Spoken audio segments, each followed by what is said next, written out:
Olá pessoal, tudo bem? Aqui é o professor Giovanni Felipe.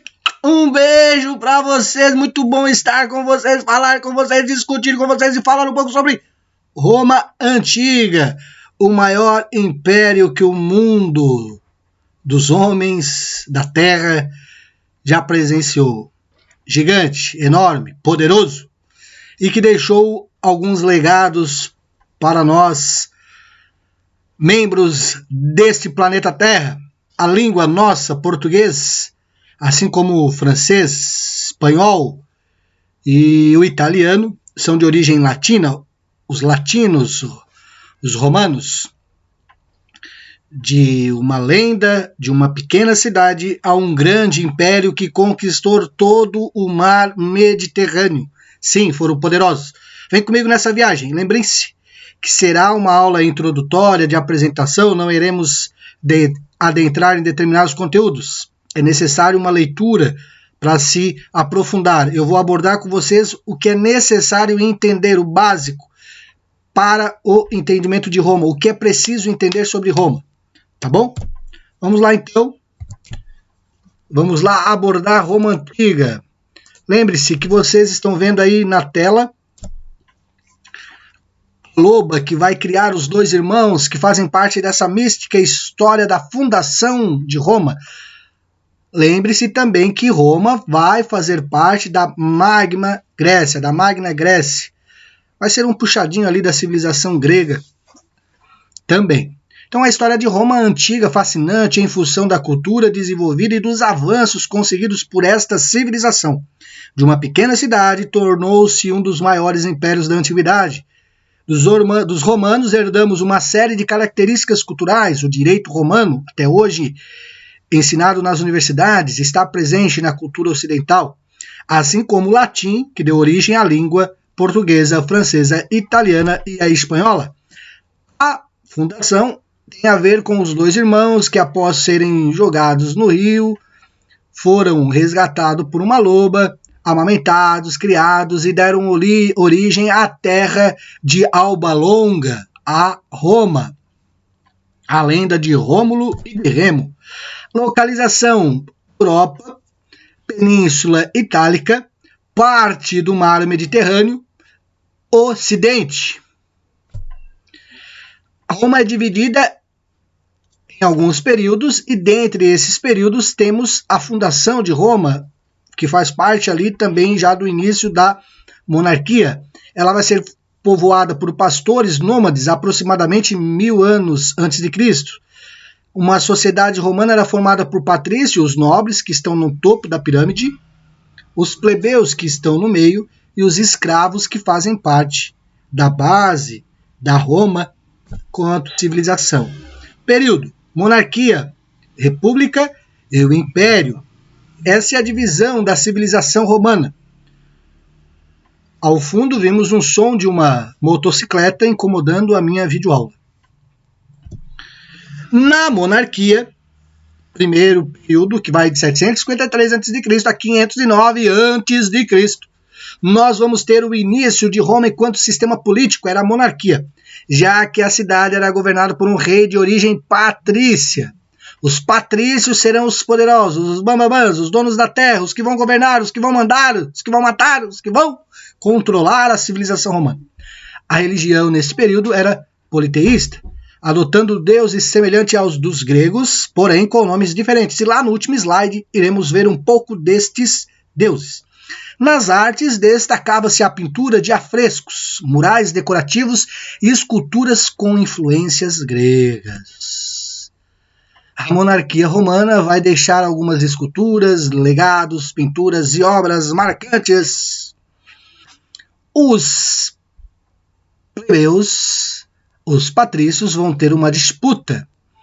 Dentre essas disputas, irão deixar de lado a monarquia, porque nós vamos ter um rei absoluto, e nós vamos ter aí a fundação da República Romana. Lembrando que nesta videoaula vai ser apenas uma introdução e apresentação. Na próxima vamos abordar um pouco dessa disputa entre patrícios e plebeus, a crise da República e a consolidação do Império. Durante o período republicano, o Senado romano ganhou grande poder político. Os senadores de origem patrícia cuidavam das finanças públicas, da administração e da política externa. As atividades executivas eram exercidas pelos cônsules e pelo tribuno da plebe, que por sua vez vai ter que lutar muito, brigar, reivindicar, fazer a revolução, uma guerra civil, para buscar alguns direitos, inclusive poder ter casamentos entre patrícios e plebeus, poder participar da política e da vida pública da cidade. A criação do tribuno da plebe está ligada às lutas dos plebeus por uma maior participação política e melhores condições de vida.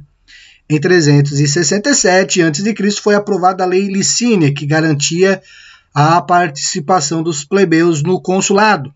Eram 2 cônsules, um patrício e um plebeu. Esta lei também acabou com a escravidão por dívida, válida somente para cidadãos romanos.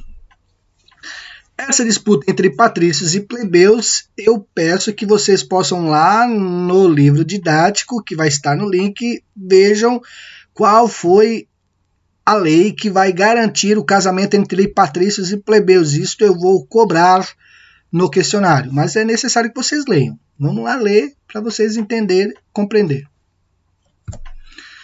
Dentro do Senado romano, essa disputa entre patrícios e plebeus e também os generais que vão ocupar grandes espaços e ampliar o domínio romano a partir de guerras, expansão e escravos, vai fazer parte ali de uma disputa política. A política vai estar no centro da civilização romana. Roma, conhecida por suas obras arquitetônicas, um dos lugares mais visitados, como o Coliseu. Você sabia o que significa o Coliseu e o que acontecia ali? E principalmente o porquê das coisas e das lutas e da disputa que acontecia ali? Vem comigo então que nós vamos descobrir. Formação e expansão do Império Romano. Após dominar toda a Península Itálica, os romanos partiram para conquistar outros territórios, com um exército bem preparado, trazendo ali uma estratégia ampliada dos gregos, e muitos recursos venceram os cartaginenses nas guerras púnicas. Esta vitória foi muito importante, pois garantiu a supremacia romana no mar Mediterrâneo. Os romanos passaram a chamar o mar Mediterrâneo de Mare Nostrum. Vamos aqui para um adendo. Primeiro, o que é guerras púnicas? Quem eram os cartagineses? Idade Antiga, nós vamos ter lá na região da Palestina uma civilização conhecida como os fenícios, grandes comerciantes e principalmente navegadores. Os fenícios vão criar algumas colônias ao longo do mar Mediterrâneo. Uma dessas colônias vai ser Cartago, no norte da África, próximo à Península Itálica. Os cartagineses vão fazer um comércio com um tecido vermelho de cor púrpura, trazendo no legado dos fenícios. Vão conquistar o comércio do mar Mediterrâneo. Os cartagineses vão rivalizar com os romanos da Península Itálica para conquistar o controle do mar Mediterrâneo. Roma vence os cartagineses na famosa Guerras Púnicas, que tem a ver com a cor púrpura, vermelha, e a partir daí vão dominar o mar Mediterrâneo. Dito isto, seguimos adiante. A partir daí nós vamos ter alguns grandes generais, como Tibério, Crasso e tantos outros que vamos abordar na próxima videoaula. A partir daí vamos ter o surgimento do Império. Com a crise da República, o Império vai ser um domínio de Roma sobre o mar Mediterrâneo após a dominação de Cartago. E além disso, eles vão conquistar a Grécia, o Egito, a Macedônia, a Gália, a Germânia, a Trácia, a Síria, a Palestina e, enfim, toda a Europa e todo o mundo conhecido naquela época do Ocidente, é óbvio. O Oriente nós temos lá o domínio chinês, a dominação e ampliação ali de alguns povos que vão surgir por lá, mas o leste do Oriente Médio é domínio romano. O Império Romano passou a ser muito mais comercial do que agrário. Povos conquistados foram escravizados ou passaram a pagar impostos para o Império. As províncias renderam grandes recursos para Roma, a capital do Império Romano, enriqueceu e a vida dos romanos mudou. Roma cresceu graças ao modo de produção escravo, a partir de expansão, de guerras. E eles vão conquistar todo este mar Mediterrâneo, da Espanha à Palestina, da África à Inglaterra. E vão ter aí umas disputas por reforma agrária e alguns membros da plebe, como Tibério e Caio Graco. Vai ser também conhecido em Roma a revolta de Espartacus, vai dar origem a filmes. O escravo que vai se revoltar contra o império e vai se liderar uma rebelião de escravos, vão conquistar algumas batalhas, mas ao fim serão sucumbidos pelo poder do Império Romano. Quem dominava o exército acabava dominando a política e o Senado de Roma, os famosos triunvirato, que vai ser a crise da República, a partir de 3 líderes desses exércitos, vão meio que trazer uma crise para o Império Romano, o mais conhecido deles, Júlio César, que vai ter um romance com Cleópatra, faraó egípcia, e a partir daí vai trazer uma crise para o Império, e o seu sobrinho vai acabar ocupando este espaço e vai dar origem e ser o primeiro imperador de Roma. Da República ao Império, eles vão ser conhecidos como o maior exército do mundo, para muitos o maior e melhor exército, a partir de uma estrutura de estratégia nunca visto naquela época. E vai ser o maior império da história. O imperador, título de Augusto, primeiro deles Augusto, sobrinho de Júlio César, vai receber o título de Augusto, preferido dos deuses, Otávio Augusto, o primeiro. Período das grandes conquistas, os principais vai ser Augusto, Tibério, Calígula, que vai nomear o cavalo como ministro, Nero, que vai colocar fogo em Roma e perseguir os cristãos, Marco Aurélio, Cômodos, e vamos ter ainda Constantino, que vai dividir Roma em 2 impérios para os seus filhos. E nós temos agora o latido dos cães vizinhos que estão aí dando som e timbre à nossa videoaula sobre Roma. Reconhecida pelos imperadores. Roma também vai ser lembrada pelo pão e circo. Com o crescimento urbano vieram também os problemas sociais para Roma. A escravidão gerou muito desemprego na zona rural, pois muitos camponeses perderam seus empregos. Esta massa de desempregado migrou para as cidades romanas em busca de empregos e melhores condições de vida. Receosos de que pudesse acontecer alguma revolta de desempregados, o imperador criou a política do pão e circo. Colocava escravos na arena, o Coliseu, para lutar entre si. E aí nós vamos ter as arenas de gladiadores, a mais conhecida delas, o Coliseu.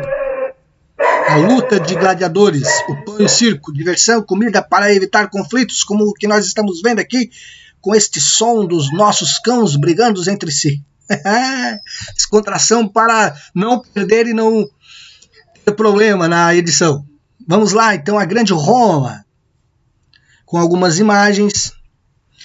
Como ela vai se dar e crescer a partir de uma tragédia. Pompeia vai ser uma cidade.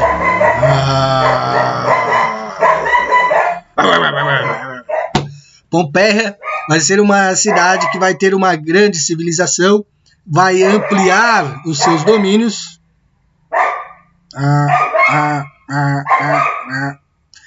E Pompeia vai ser sucumbida pelo vulcão Vesúvio, assim como eu estou sendo sucumbido pelos sons dos latidos dos cães. Então Pompeia vai perder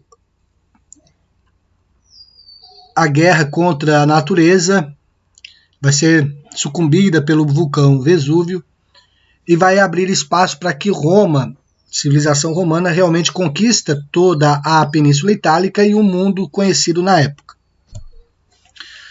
E as visitas às ruínas de Roma e Pompeia são até hoje visitadas, um dos lugares mais visitados do mundo. A cultura romana, com influência do grego, vai estar presente até hoje no vestuário, alimentação e na cultura. Os romanos copiaram muito dos aspectos da arte e da cultura grega, inclusive os deuses gregos, que vão receber alguns nomes. Poseidon era Netuno, Afrodite, Vênus, Deméter, Ceres, Hades, Vulcano. Fazendo uma recapitulação, aqui é necessário que nós tenhamos o conhecimento de Roma a partir dos patrícios, a disputa com os plebeus, da monarquia, república e império, modo de produção escravo, o legado do direito da língua, assim como da arte e da cultura. Isso vai fazer parte da nossa sociedade atual. O que é mais cobrado nos vestibulares, concursos e provas são justamente entender o modo de produção escravo, a expansão de Roma a partir de um exército forte, o seu legado a partir do direito romano, da língua, o latim, da sua cultura e também da sua estrutura de senado, a casa do povo. Tá bom? Dito isto, leiam os materiais, façam as atividades e qualquer dúvida estamos à disposição de vocês.